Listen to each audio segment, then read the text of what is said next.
uma nova série. No dia de hoje a gente começa uma série que vai ser durante todo o mês de maio. Então de hoje até o final de maio serão 5 domingos. Nós vamos estar falando sobre essa série que nós intitulamos E Agora, José?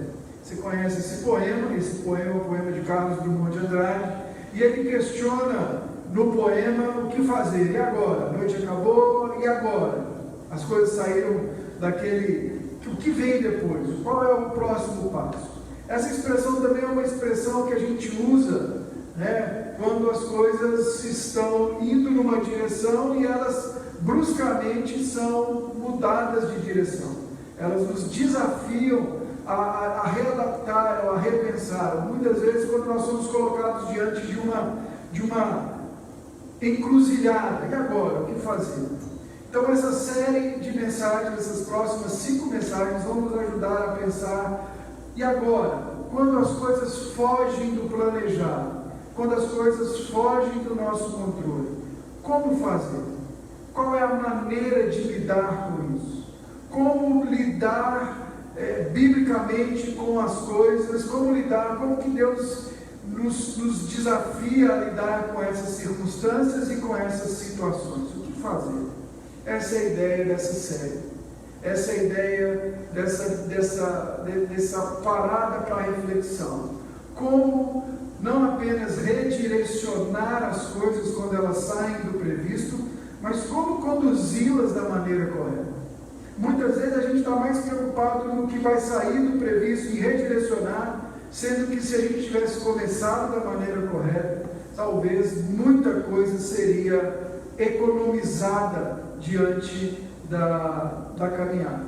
Então nós vamos começar essa palavra, e hoje essa série de mensagens, ela está baseada nos versículos 13 a 17 do 4º capítulo da carta de Tiago, da epístola de Tiago. Então eu quero te pedir que abra a sua Bíblia, liga aí o seu aplicativo em Tiago, no capítulo 4, do versículo 13 ao versículo 17.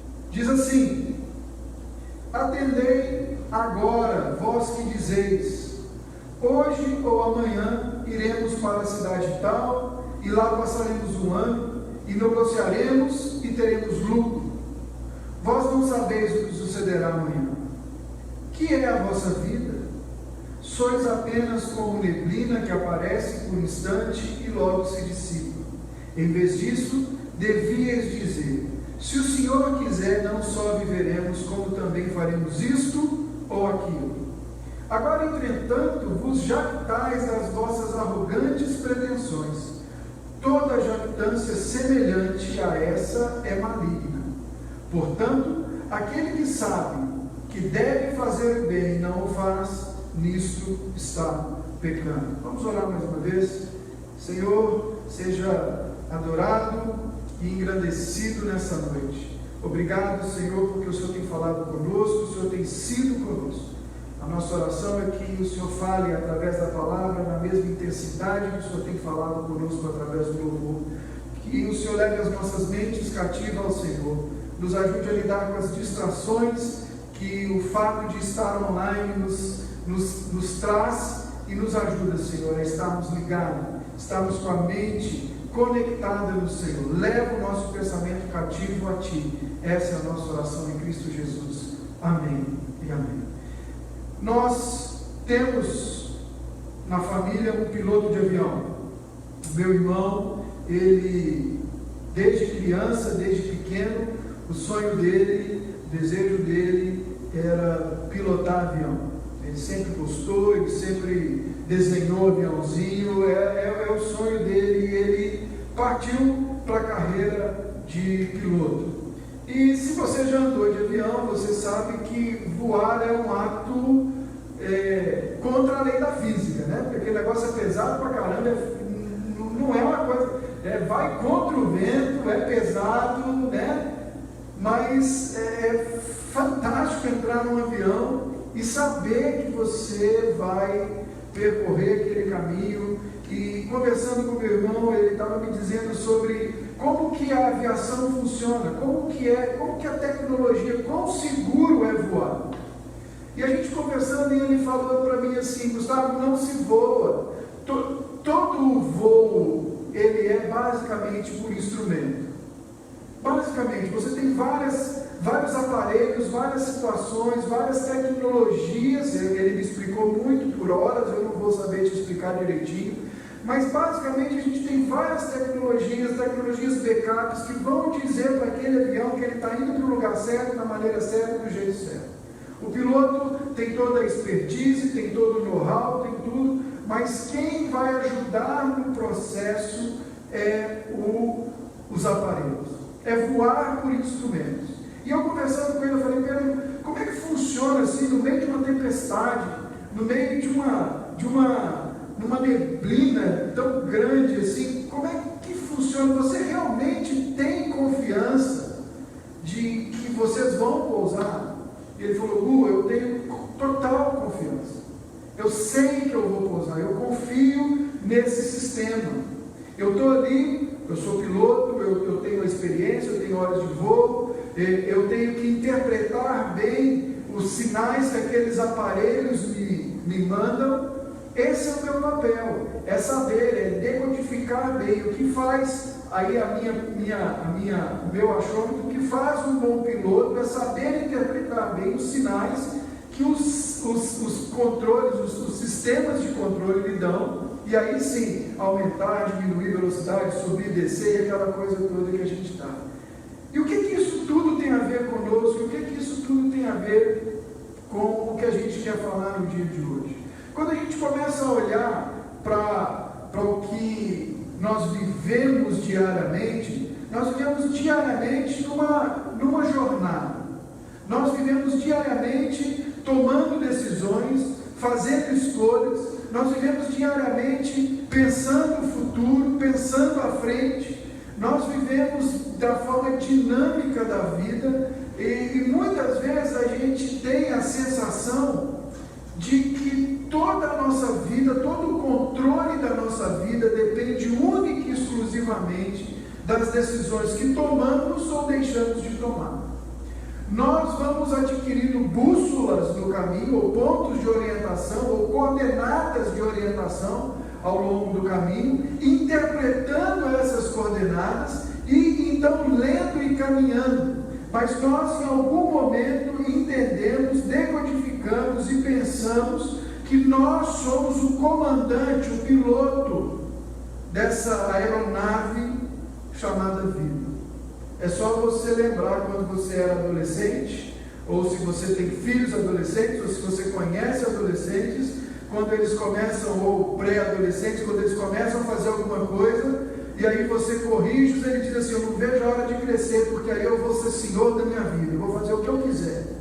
Quando eu tiver a minha idade, eu faço o que eu quiser. Aí ele casa, né? Ele fez, não é bem assim que funciona. Não é bem o que eu quiser que eu faço. Mas a gente tem essa ideia: eu sou o capitão do meu destino, sou eu que dou rumo, sou eu que faço, sou eu que controlo, sou eu que caminho. E é muito fácil a gente pensar dessa forma, viver dessa forma, agir dessa forma, e muitas vezes pensar, viver e agir dessa forma, conhecendo a palavra de Deus, nos dizendo cristãos, e às vezes caminhando por anos na igreja. Essa palavra aqui é o que tudo indica. Quando você lê o livro de Tiago, Tiago está falando para aqueles que conheciam a Jesus. Ele não está falando para aqueles que não eram da comunidade dos crentes. Ele está falando para aqueles que eram da comunidade dos fiéis. Ele está dizendo: atentem no que eu vou dizer para você. Preste atenção no que eu vou dizer para você. Vocês estão vivendo a vida de vocês de uma forma um pouco fora daquilo que Deus pensou e daquilo que Deus planejou para vocês. É muito interessante a gente começar a pensar isso. Nós temos que olhar, irmãos, e pensar e perceber que nós temos sinais, nós temos coordenadas, nós temos bússolas, fazendo uma alusão ao voo. Nós temos torres, pontos cardinais que nos dirigem, que é a nossa cosmovisão bíblica. Cosmovisão é a forma como você interpreta as informações, interpreta o mundo e decide como viver. Você pode viver de qualquer maneira, com qualquer cosmovisão, mas se você conhece Jesus, você precisa viver com uma cosmovisão bíblica. Então, olhando para o texto, nós vamos começar a ver primeiro aqui com você, o que Tiago não está falando. Primeiro é bom a gente definir isso, do que ele não está falando. Primeira coisa que ele não está falando, Tiago não está falando aqui que nós não precisamos ou não devemos planejar. Ele não está dizendo aqui que você deve viver cada dia a sua própria surpresa. Ele não está dizendo que você deve viver, acordar de manhã sem saber para onde você vai. Ele não está dizendo que você deve se apaixonar por uma garota e você não deve planejar. Eu vou casar no mês tal, vou fazer isso. Não, vou fazer na hora que me der na telha. Não, ele não está dizendo isso. Ele não está dizendo que você não deve pensar na sua vida futura. Ele não está dizendo que você não deve pensar em guardar um dinheiro para a sua aposentadoria. Ele não está dizendo que você não deve tomar decisões que sejam de planejamento e que te conduzam a uma vida mais tranquila ou a uma rotina mais tranquila. Quem não planeja o seu dia, quem não tem esse costume de planejar, normalmente incorre num outro pecado chamado de procrastinação. O procrastinador é aquele que sabe o que ele tem que fazer, mas como ele não tem uma vida, uma rotina planejada, ele sempre vai deixando para depois, e de repente ele percebe que o depois chegou, e tudo ele deixou para depois, e aí ele vai ficar doido para resolver, porque ele não tem prioridades. Então não é disso que o Tiago está falando. Jesus falou para a gente, por exemplo, ele deu o exemplo lá em Lucas, que é importante sim planejar. Ele diz assim, Lucas 14, 28 a 32, qual de vocês que se quiser construir uma torre, primeiro não se assenta e calcula o preço para ver se tem dinheiro suficiente para completá-la? Isso é planejamento, isso é organização. Pois, se lançar o alicerce e não for capaz de terminá-la, todos os que virem rirão dele, dizendo, esse homem começou a construir e não foi capaz de terminar. Ou qual é o rei que, pretendendo sair à guerra contra outro rei, primeiro não se assenta e pensa se com 10.000 homens é capaz de enfrentar aquele que vem contra ele com 20.000? Isso é planejar. Isso é você olhar, planejar e ver, poxa, com 10 não dá. Então, se não for capaz, enviará uma delegação enquanto o outro ainda está longe e pedirá um acordo de paz. Lucas 14, 28 a 32. Então, Tiago não está dizendo que você não deva planejar, não deva viver ou ter o mínimo das coisas preparadas e pronto. O que Tiago está fazendo aqui é denunciando algo mais profundo e estrutural do nosso coração como homem. Veja bem o versículo 13, ele diz assim, atende agora, vós que dizeis, vós que vivem dessa maneira, hoje ou amanhã iremos para a cidade tal, passaremos um ano lá, negociaremos e teremos lucro. Ele não está dizendo também contra o negociar, contra o planejar, contra o prospectar um mercado novo. Ele não está dizendo nada contra o lucro, nada, não é nada disso. Tiago está denunciando uma atitude mais profunda do coração do homem. E eu quero falar pelo menos aqui três atitudes que Tiago vai estar denunciando para a gente. A primeira coisa que Tiago está denunciando para a gente aí no versículo 13 é a atitude de viver, ou a tendência que eu e você, que o homem tem de viver, como se Deus fosse apenas um coadjuvante da nossa vida. Como se Deus não fosse o personagem principal, como se Deus fosse apenas mais um elemento. Hoje ou amanhã eu vou fazer isso, então eu sento, eu planejo minha vida, eu planejo meu tempo, eu planejo meus negócios, eu tenho como base tudo o que eu quero, tudo o que eu desejo, tudo o que me foi dito, eu tenho uma cosmovisão que me foi implantada, que eu preciso ser um homem de sucesso, que eu preciso ganhar muito dinheiro, que eu preciso ter o meu primeiro milhão antes dos 30 anos de idade, e aí eu vou criando toda essa expectativa, crio a minha vida e vivo a minha vida como se Deus fosse apenas uma das partes dessa equação. É disso que o Tiago está dizendo aqui. E muitas das vezes nós, como cristãos, nós fazemos tudo isso, mas para melhorar a nossa imagem conosco mesmo e com Deus, depois de tudo planejado, depois de tudo decidido, depois de tudo decretado, de tudo já andando, nós fazemos uma oração e pedimos ao Senhor que abençoe e que dê o seu chaveco, se é que você conhece essa expressão, que dê o seu autógrafo e diga: olha, eu assino embaixo o que você está fazendo na condução da sua vida. O homem, ele, muitas vezes, nós caminhamos e vivemos como Deus fosse apenas um coadjuvante. No pós-modernismo, no tempo que nós vivemos, o nome disso é secularização. Secularismo. O secularismo, ele não nega uma espiritualidade, mas ele desloca Deus do centro da vida. Ele desloca Deus do centro dessa espiritualidade. No secularismo nós dizemos que qualquer caminho leva ao Senhor, que qualquer expressão de espiritualidade é espiritualidade, e que qualquer coisa de espiritualidade tem a ver com Deus, necessariamente falando.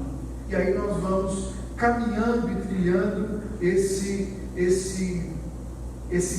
terreno do Deus coadjuvante. Deus, ele vai ser apenas uma variável de toda essa equação. Normalmente a variável que a gente culpa quando as coisas dão errado. Normalmente a variável que a gente questiona quando os planos dão errado. A pessoa escolhe um casamento, vê, faz a coisa errada, quando começa a dar problema, ela diz: Senhor, por que o Senhor deixou isso acontecer? A pessoa entra lá num negócio que vai dar muito dinheiro, uma telex fria da vida, e aí quando dá errado ele diz: Senhor, por que o Senhor deixou isso acontecer? O cara bebe, pega o carro, vai dirigir, cai numa lei seca, ou bate o carro, se machuca, Deus me livre, cria um acidente. Deus, por que Deus deixou isso acontecer? Normalmente essa é a variável que primeiro é questionada, mas não é a primeira a ser consultada. Tiago está denunciando isso conosco. E aí ele continua dizendo no versículo 14: vocês não sabem o que vai acontecer amanhã. Irmãos, qual de nós tem controle sobre o amanhã?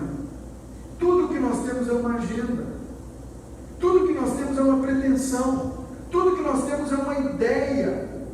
Nós não sabemos se realmente as coisas vão acontecer, apesar de que nós vivemos na era da informação e do controle.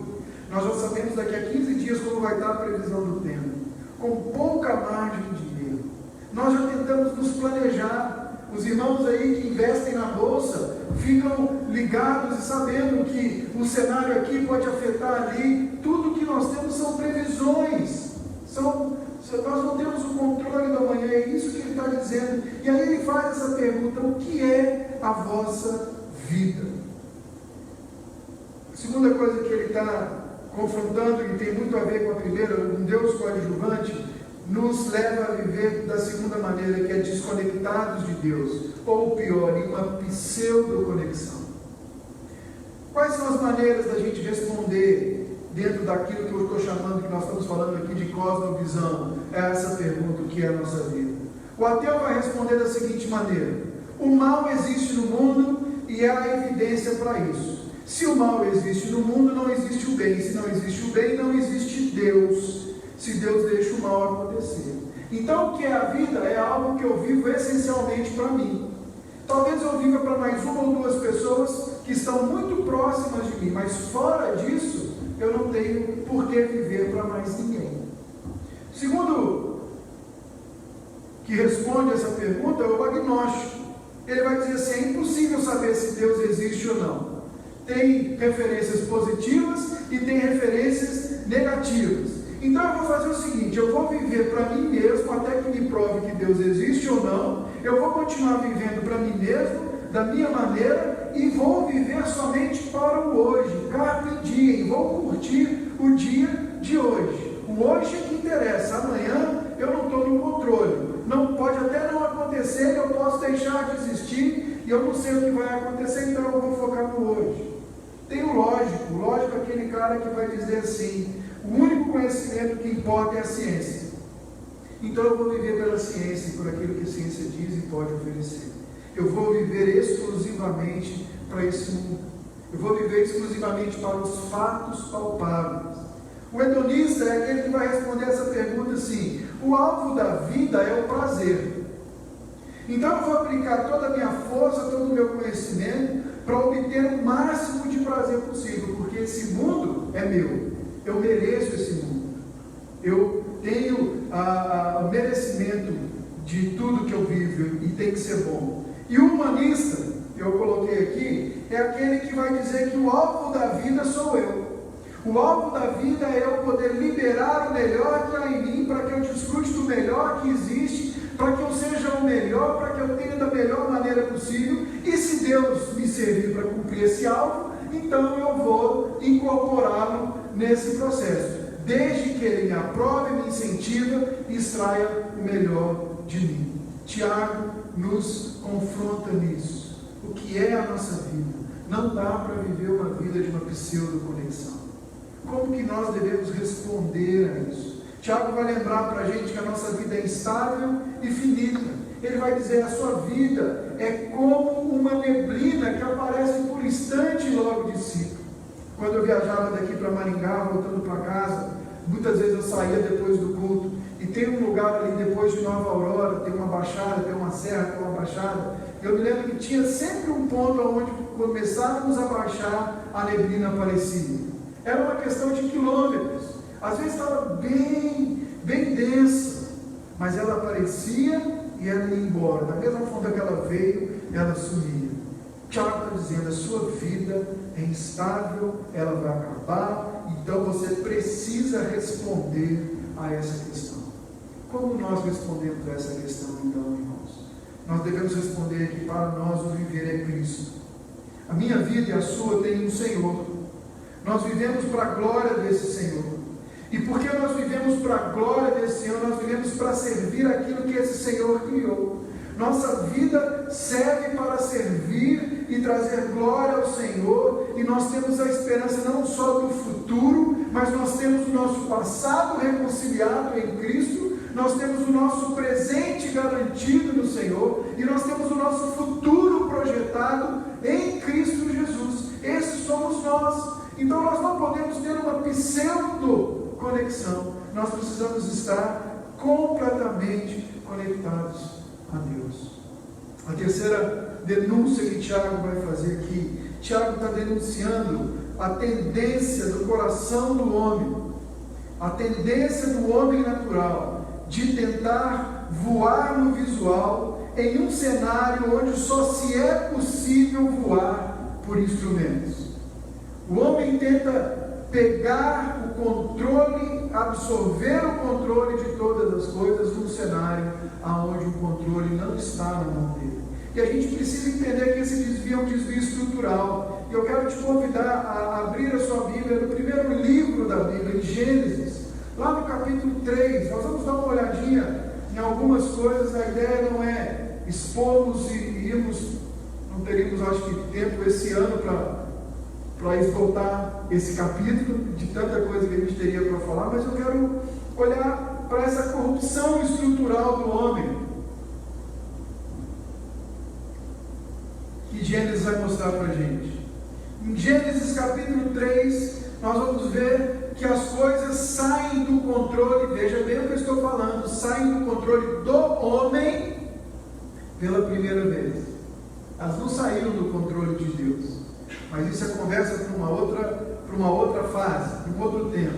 Elas não pegaram Deus de surpresa, mas elas saíram do controle do homem. O homem estava desfrutando de relação com o Senhor, o homem desfrutava de relação profunda com Deus, com o próximo, com a natureza. O homem estava vivendo dentro do Éden, 100% em conexão com Deus. Diz que o Senhor vinha todo dia em um determinado horário para conversar, para se relacionar com o homem. Então as coisas estavam caminhando até que o homem cede ou dá atenção àquilo que a serpente fala, dá atenção, escolhe o pecado, vai para o pecado e deseja ser aquilo que a serpente disse para ela: vocês não vão morrer. E no versículo diz assim: no dia que vocês comerem dessa árvore, vocês serão como Deus.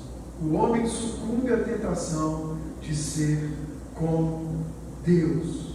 E aí as coisas descambam e elas começam a sair do controle do homem. E aí o homem vai tentar mais uma vez tomar o manche na mão. Ele tenta consertar as coisas.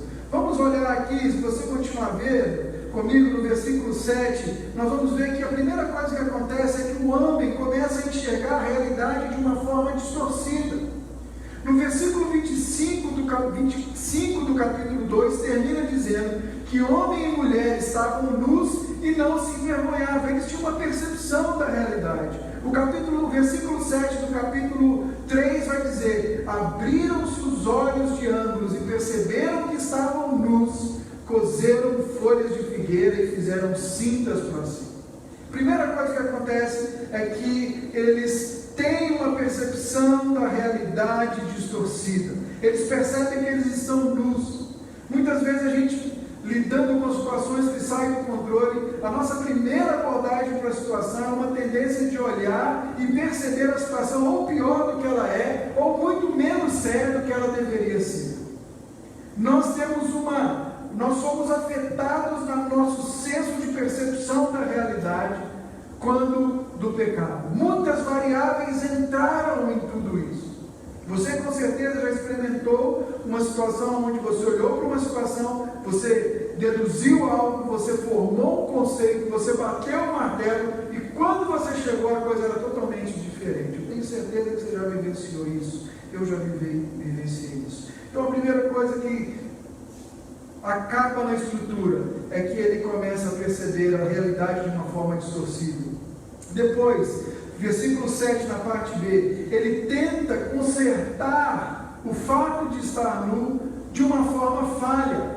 Ele cose roupas com folha da figueira. Se você já viu uma figueira, se você já viu a folha da figueira, você vai perceber que ela tem pequenas estruturas nela que, quando em contato com a pele, coçam. Quando em contato com a pele, provavelmente vai trazer desconforto, provavelmente vai trazer uma assadura quando o suor começar a passar por ali. A gente vê que o homem tenta de alguma maneira tampar essa nova realidade que ele está vendo. Ele faz a sua roupa da sua maneira. Versículo 8 ao versículo 10 vem a terceira coisa que o homem experimenta. Ele experimenta fuga e medo.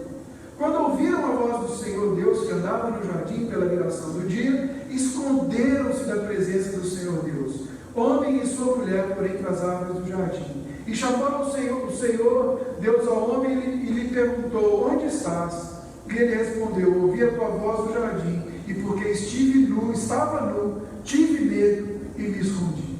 Então ele começa a experimentar fuga, ele quer fugir, ele quer se esconder de Deus. E mais do que isso, ele experimenta uma sensação nova, que é o medo. O medo do que viria, o medo do que vem pela frente, o medo de como ele seria tratado por Deus, o medo do que essa nova realidade traria para ele. Alguns de nós, quando enfrentam situações que saem do controle, fogem dela. Alguns vão dormir.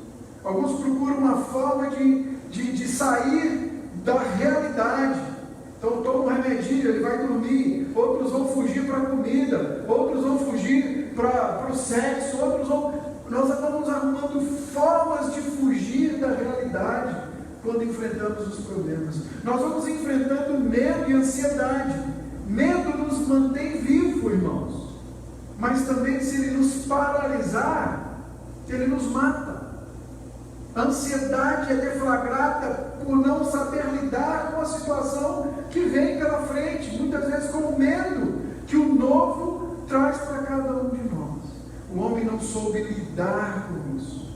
E mais do que isso, a próxima coisa, o problema estrutural: o homem experimenta a omissão e a transferência de culpa. Olha o versículo 11 ao 13, vai dizer assim: Perguntou-lhe Deus: quem te fez saber que estava nu? Comeste da árvore que eu te ordenei que não comesse? E então disse o homem: a mulher que me deste por esposa, ela me deu da árvore e eu comi. Gente, 2:24 ele está dizendo assim: essa é varoa, sangue do meu sangue, carne da minha carne, osso do meu osso. Yuhu! Não tinha nada melhor para o senhor ter me dado. Alguns versículos depois ele está dizendo: foi ela, a culpa é dela. Eu tiro o meu da ela, não fui eu. Eu tenho os prints aqui para provar. Né? É difícil as coisas hoje. Mas a gente incorre nesse contínuo de procurar um culpado. A culpa é da mulher, a culpa é do trabalho, a culpa é do chefe, a culpa é do estresse, a culpa é de tudo menos nós. A mulher transfere a culpa para quem? Para a serpente. Não fui eu, foi a serpente que me induziu. E a serpente, ela olha e fala: quem me pôs aqui? Entendem, gente?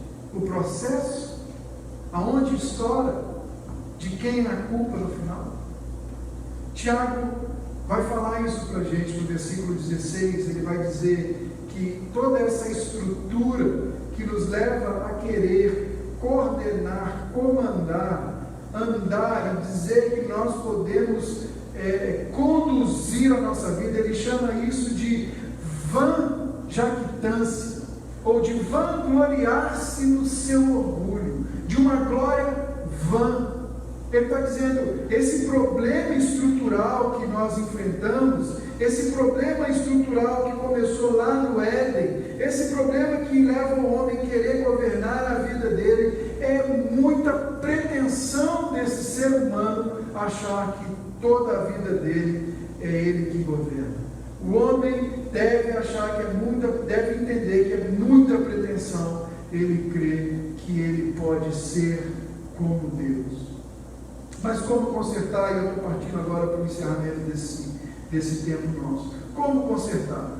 Versículo 15, o homem vai dizer: olha, se o Senhor quiser, nós viveremos, nós faremos isso ou faremos aquilo. Tiago está dizendo.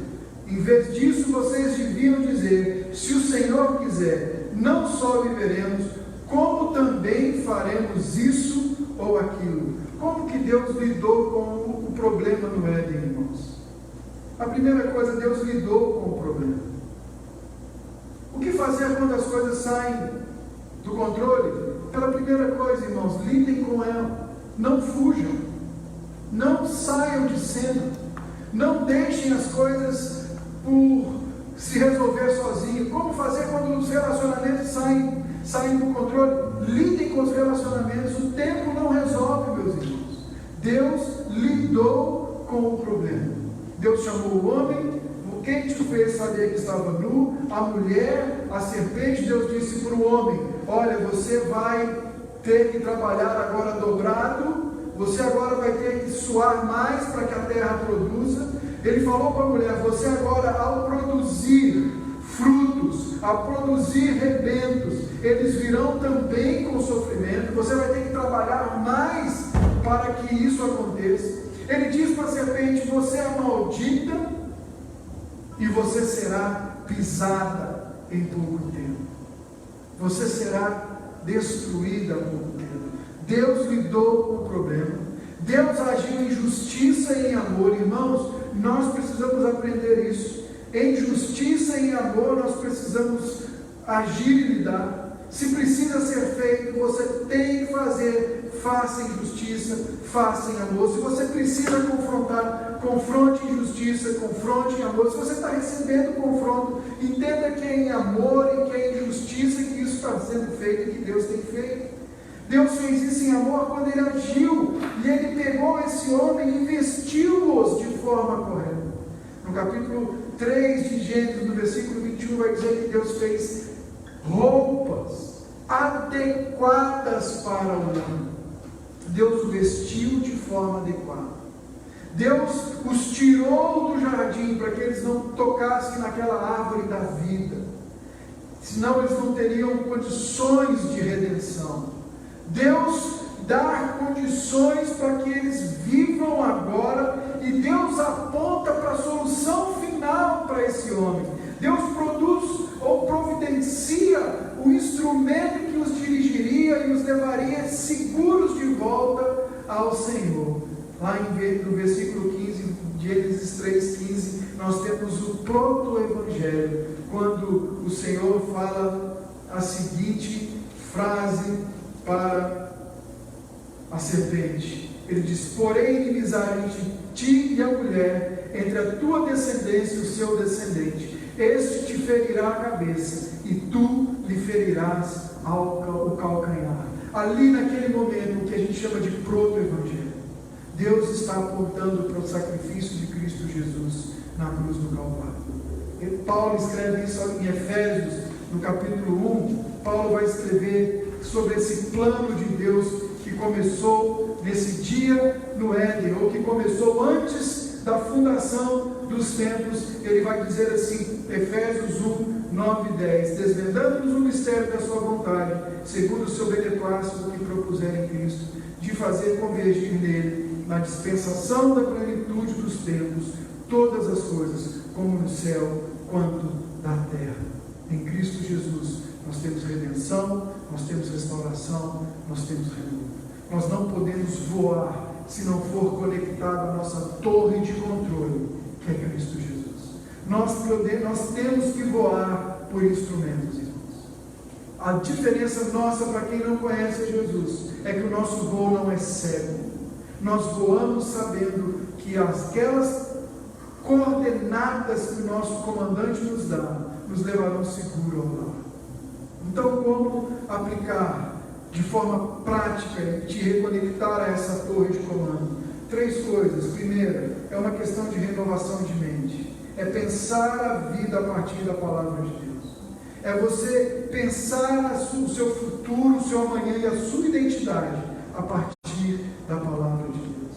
É ela que diz quem você é, o que você faz e como você deve fazer. É a palavra de Deus que é a nossa bússola maior. É sobre depender e confiar no Senhor. Irmão, se você está aí desse outro lado, sem saber o que vai ser, com medo do futuro, tentando achar uma forma de controlar todas as coisas, eu quero te convidar hoje a colocar o seu coração na confiança de quem Cristo Jesus é. Na confiança daquele que pode resolver todas as coisas. Ele pode resolver o seu problema relacional dentro do seu casamento, dentro do seu filho, dentro da sua família. Ele pode resolver o seu problema no trabalho, ele pode resolver o seu problema na sua empresa. Ele tem o controle do seu futuro. Você só precisa depender e confiar no Senhor. Confiar em Deus. Entregar a Ele as rédeas da vida definitivamente. E por fim, é sobre descanso. É sobre descansar no Senhor. Quando você confia no Senhor, você descansa no Senhor. Se você já andou de avião, você sabe que mesmo sendo comandado por terra, mesmo tendo toda essa tecnologia, você enfrenta turbulência. Vai ter dia de turbulência, meu irmão. Vai ter dias de chacoalhar. Vai ter dia de tempestade em pleno voo. Vai ter dia onde o sinal de apertar o cinto vai ficar aceso por muito tempo. Vai ter dia que você vai olhar na janelinha do avião e você vai ver um palmo para frente do seu nariz. Descanso não é sobre tudo ir bem o tempo todo, mas é saber que lá dentro daquele cockpit, da cabine de comando, o nosso comandante está seguro em terra. Ele vai aterrissar essa aeronave segura. E nós iremos celebrar com Ele por toda a eternidade, porque Cristo é aquele que comanda a nossa vida. Como lidar com as coisas quando elas saem do controle? Voando por instrumentos. Quem é a nossa torre de controle? Cristo Jesus, o nosso Senhor.